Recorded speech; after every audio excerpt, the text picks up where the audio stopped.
le gouvernement a concédé, hier, tous les pouvoirs à Lagune Exploitation Bongouanou société anonyme, seule entreprise minière détenue par des capitaux privés ivoiriens, pour développer le projet de bauxite de Bénéné.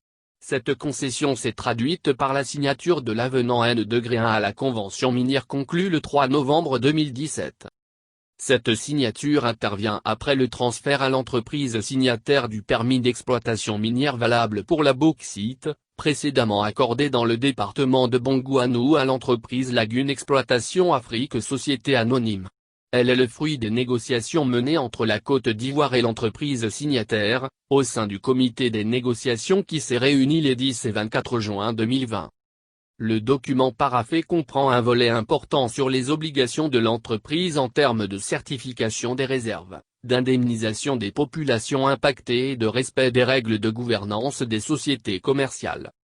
Selon le ministre des Mines et de la Géologie, Jean-Claude Kouassi, l'administration des mines ne ménagera aucun effort pour veiller au respect de l'accord et prendre des mesures nécessaires en cas de manquement aux obligations. Ce n'est qu'à ce prix que l'exploitation des gisements de bauxite de Bénéné pourra être profitable aux populations de Bongouanou, au gouvernement et à notre pays, a-t-il averti.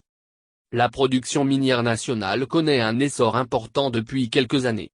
En 2019, le secteur a enregistré une hausse de 24,48%, 196,138% et 14,63%, respectivement pour l'or, le nickel et le manganèse.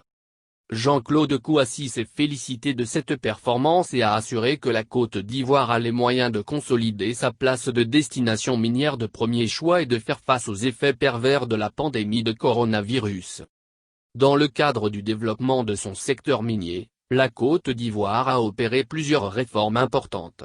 Ces réformes devraient connaître un coup d'accélérateur avec la réalisation de projets structurants, notamment en ce qui concerne l'infrastructure géologique et le système d'information géoscientifique, la politique minière et son plan stratégique 2020-2025, la lutte contre l'orpaillage clandestin, le développement du secteur de la petite mine et le laboratoire d'analyse minérale et d'études géologiques.